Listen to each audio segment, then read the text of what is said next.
mais um vídeo para vocês aí. E hoje o assunto é superaquecimento. Como muito pedido aí pelos nossos amigos, muita gente pediu para falar sobre superaquecimento, então hoje nós iremos estar falando sobre o assunto que é superaquecimento. Hoje eu vou falar só na teoria e na próxima aula, no próximo vídeo, eu vou falar na prática. Então hoje eu vou falar do superaquecimento na teoria e no próximo vídeo vou falar na prática, ok? Bom, primeiramente, superaquecimento. O que vem a ser o superaquecimento, né? O que é isso? Por que o fabricante fala tanto de superaquecimento? Por que nós iremos ter que comer superaquecimento? Como faz esse superaquecimento? Então hoje, nesse vídeo, eu quero mostrar para vocês todos esses processos, né? Tanto de medição, quanto como a gente faz e o porquê do mandio superaquecimento, beleza? Mas antes, eu queria falar da definição de superaquecimento, né? O que vem a ser a definição de superaquecimento? Superaquecimento é a quantidade de calor que o fluido refrigerante absorveu dentro do evaporador. Então, todo o calor que o fluido refrigerante absorveu dentro do evaporador é o superaquecimento. O que eu estou querendo falar para vocês é o seguinte: todo o calor que o fluido refrigerante absorveu dentro do evaporador, isso é chamado de superaquecimento. Então, definição de superaquecimento é a quantidade de calor que o fluido refrigerante absorveu dentro do evaporador, ok? No caso do ar-condicionado, é a quantidade de calor que ele retirou do ar. Se fosse no refrigerador, é a quantidade de calor que ele retirou do refrigerador ali para resfriar os alimentos. Enfim, o superaquecimento tem essa definição: a quantidade de calor que o fluido refrigerante absorveu dentro do evaporador, ok? Então, para mim saber a quantidade de calor que esse fluido absorveu no evaporador, eu preciso saber qual é a temperatura que ele entrou e qual é a temperatura que ele saiu. Só para lembrar que isso aqui é um ciclo básico de refrigeração, tem nos meus vídeos, tem lá no meu canal no YouTube, tem no meu Facebook, tem explicando sobre o ciclo básico de refrigeração, tá? É imprescindível que antes de assistir esse vídeo, você veja o ciclo básico de refrigeração. Mas, para eu saber a quantidade de calor que o fluido absorveu dentro do evaporador, eu preciso saber qual é a temperatura que ele está entrando e eu preciso saber qual é a temperatura que ele está saindo. E aí eu vou saber qual é a quantidade de calor que esse fluido absorveu, mediante a temperatura de entrada e a temperatura de saída, certo? E a definição do cálculo do superaquecimento é justamente essa. Cálculo. Superaquecimento é a diferença de temperatura entre dois pontos. Então é realmente aquilo que eu estava falando anteriormente. Superaquecimento é a diferença de temperatura entre dois pontos. Temperatura de entrada e temperatura final. E aí eu vou saber qual é a quantidade de calor que o fluido absorveu no evaporador. Temperatura do fluido refrigerante no início do evaporador e no final do evaporador, como propriamente dito. Temperatura no início e no final, e aí eu vou saber qual é a quantidade de calor que ele absorveu. Sendo que a temperatura no início é a temperatura de evaporação. E a temperatura final é a temperatura medida com o termômetro. Não entendi. Bom, vou explicar para vocês. Na entrada do evaporador seria a temperatura, né, de evaporação do fluido refrigerante. O que vem a ser temperatura de evaporação? É a temperatura que o fluido refrigerante está circulando dentro do evaporador, ocorrendo o processo de mudança de fase de líquido para vapor. E como é que eu faço para saber qual é a temperatura que o fluido está evaporando? É fácil. Eu vou pegar a pressão, certo? E vou converter essa pressão para a temperatura, através de uma tabela pressão-temperatura, que também tem nos meus vídeos, tá? É tabelado, cada fluido refrigerante terá a sua pressão, consequentemente terá a sua temperatura. Então, temperatura manométrica é a temperatura que o fluido está circulando dentro do evaporador. E como é que eu faço para saber essa temperatura? É simples, eu pego a pressão, tá? E converto essa pressão em temperatura. Já a temperatura no final do evaporador é a temperatura medida com o termômetro no final do evaporador, certo? Então essa seria a temperatura final do evaporador, ok? Que é a temperatura medida com um termômetro no final do evaporador. E aí com essas duas temperaturas eu consigo saber qual é a quantidade de calor que o fluido absorveu no evaporador. Ok? Legal. Cálculo. Já falei sobre o cálculo, né? Que é as temperaturas no início e no final do evaporador. Então, sobre aquecimento, o cálculo tem como essa definição: a diferença de temperatura entre dois pontos. E aí, ó, novamente o nosso gráfico: entrada, temperatura de evaporação, e saída, temperatura no final do evaporador. Uma medida com pressão, certo? E converter essa pressão com a temperatura, e outra medida com termômetro. Então, através dessas duas variáveis, eu consigo calcular o meu superaquecimento. Por quê? Se a definição do superaquecimento é a quantidade de calor que ele absorveu, então eu preciso saber qual a temperatura de entrada e de saída. Por quê? Se eu sei a temperatura que ele está inicialmente e se eu sei a temperatura que ele está no final, eu vou saber qual é a temperatura que ele entrou e qual a temperatura que ele saiu. Consequentemente, eu sei o quanto que ele ganhou de calor, certo? Mesma coisa se você fosse pegar vamos supor, ano passado eu pesava 58 quilos, hoje eu peso 62.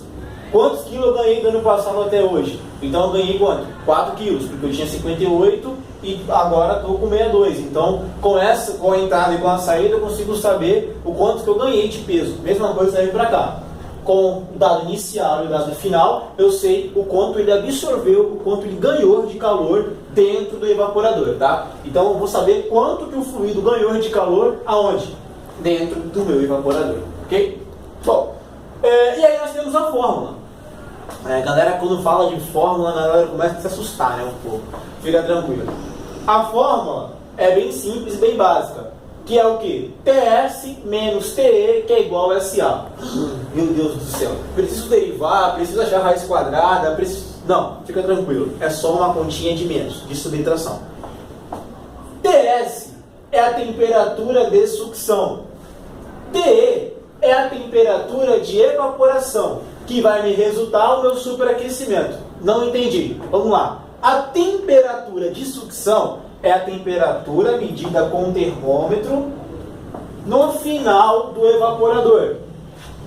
A temperatura de evaporação é a pressão convertida em temperatura.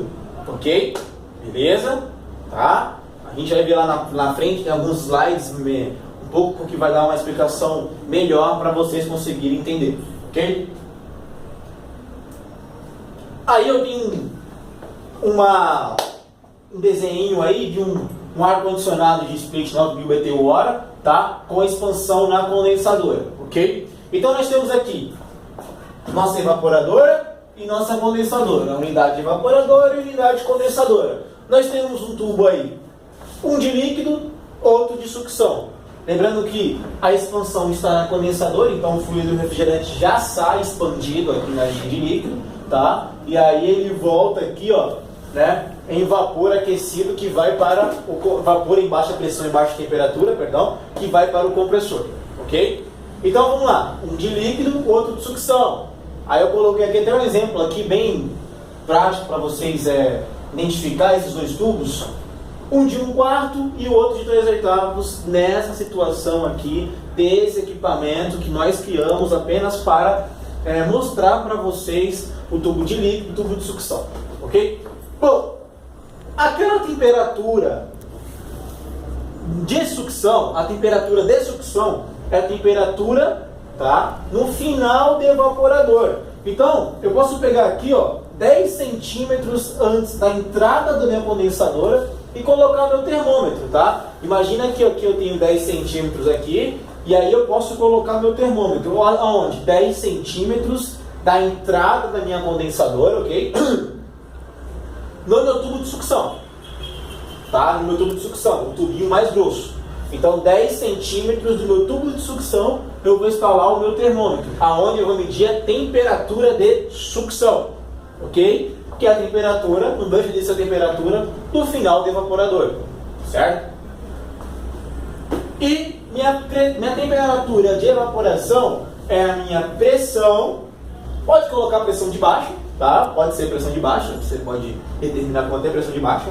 a minha pressão de baixa, ou pressão de sucção, ou pressão de evaporação, convertido em temperatura. Então é aquela pressão, tá, que nós medimos lá, 65, 60, 30, 40, 80 PSI, né? E eu convirto essa pressão para a temperatura, através da minha tabela de pressão-temperatura, ok?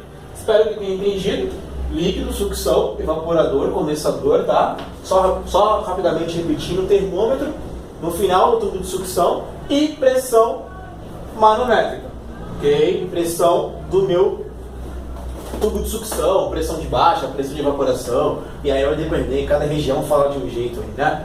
Mas é a pressão e é a temperatura no final do meu evaporador, na entrada da minha condensadora, ok? Bom, vamos fazer na prática isso, vamos tentar fazer assim, um exemplos práticos para a gente ver, lógico, prático, teórico, porque eu estou aqui com meus slides.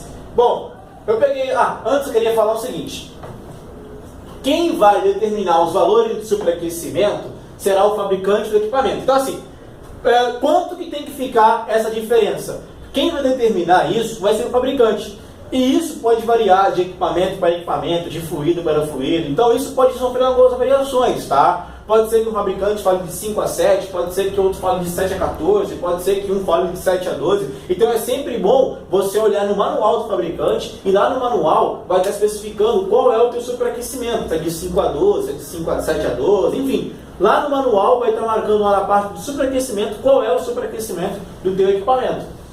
E para essa explicação, iremos adotar o valor de 5 a 7K. Esse resultado vai ser dado em K, ok? Por mais que as unidades de medida que a gente vai medir tá tudo em Celsius, o nosso resultado será em K, ok? E para essa situação, o nosso fluido refrigerante é o R22. Então, para exemplos práticos, tá? Nossa situação é um ar-condicionado, que o superaquecimento tem que ficar de 5 a 7K, tá? E o fluido refrigerante é o R22. E aí é o seguinte, quando o superaquecimento estiver acima de 7K, devemos colocar fluido. Então assim, na hora de eu fazer meus cálculos lá, e meu superaquecimento estiver acima de 7K, eu devo fazer o quê? Adicionar fluido. Quando o superaquecimento estiver abaixo de 5K, eu devo retirar fluido. Então quando ele estiver abaixo de 5K, eu devo retirar. E quando ele estiver acima de 7K, eu devo colocar, ok? Então eu vou fazer isso nos próximos slides, explicando melhor para vocês como é que faz isso.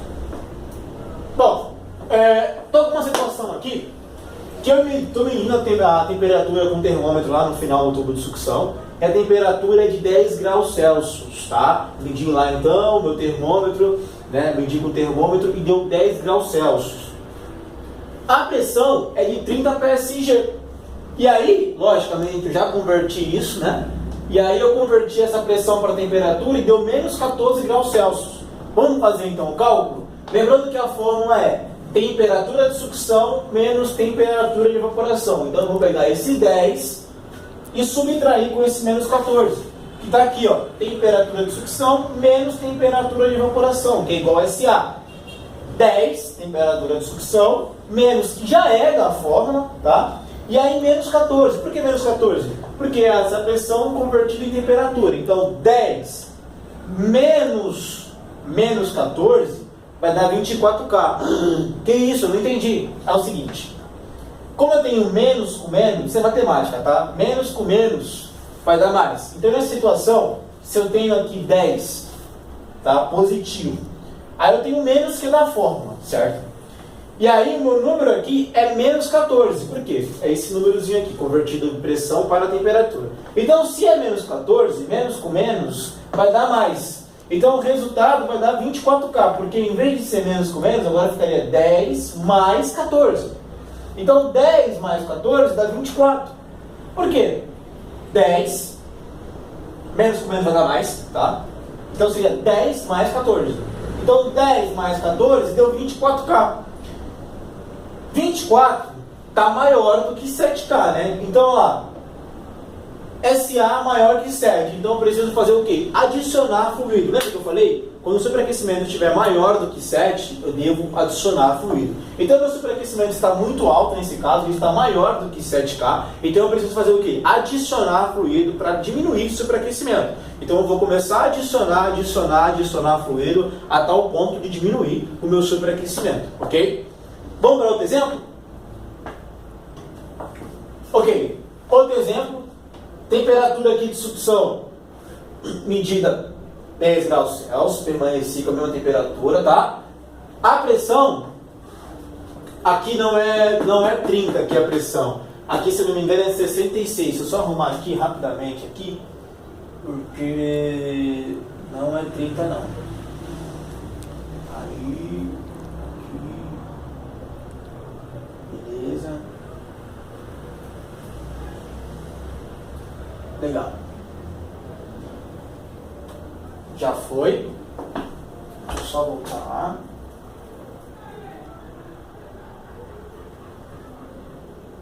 Eita. Aí, legal. Desculpa aí pela sua falha técnica aí.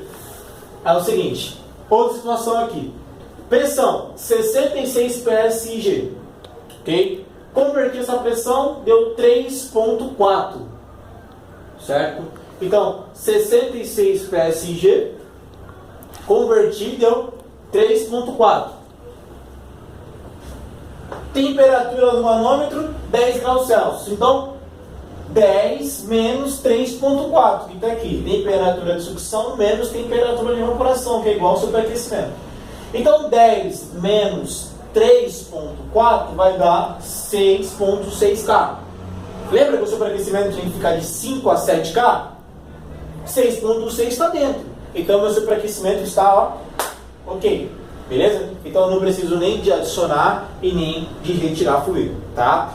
Então, só lembrando novamente situações. Se o meu superaquecimento estiver muito baixo, eu preciso o quê? Retirar fluido do equipamento. Se o meu superaquecimento estiver muito alto, eu preciso fazer o quê? Adicionar fluido para diminuir o meu superaquecimento. Beleza? E aí, por que devemos medir o superaquecimento? Bom, no superaquecimento, se o meu superaquecimento estiver muito alto, olha o que pode acontecer. Alta temperatura de descarga, carbonização do óleo, diminuição da capacidade frigorífica do equipamento, não resfriamento do compressor, aumento no consumo elétrico, golpe de líquido e queima do compressor, né? Só que esses primeiro item aqui, alta temperatura de descarga, carbonização do óleo, diminuição da capacidade frigorífica, não resfriamento do compressor e aumento no consumo elétrico, é tudo se o meu superaquecimento estiver muito alto. Se o meu superaquecimento estiver baixo, eu posso dar até golpe de líquido no meu compressor, vindo ter a queima do compressor. Então, o superaquecimento... Superaquecimento. Então, o superaquecimento vai me garantir um bom funcionamento do equipamento, protegendo de forma segura o meu compressor. Então, uma vez que eu regular meu superaquecimento, eu vou trabalhar com o meu sistema de refrigeração com segurança, tá?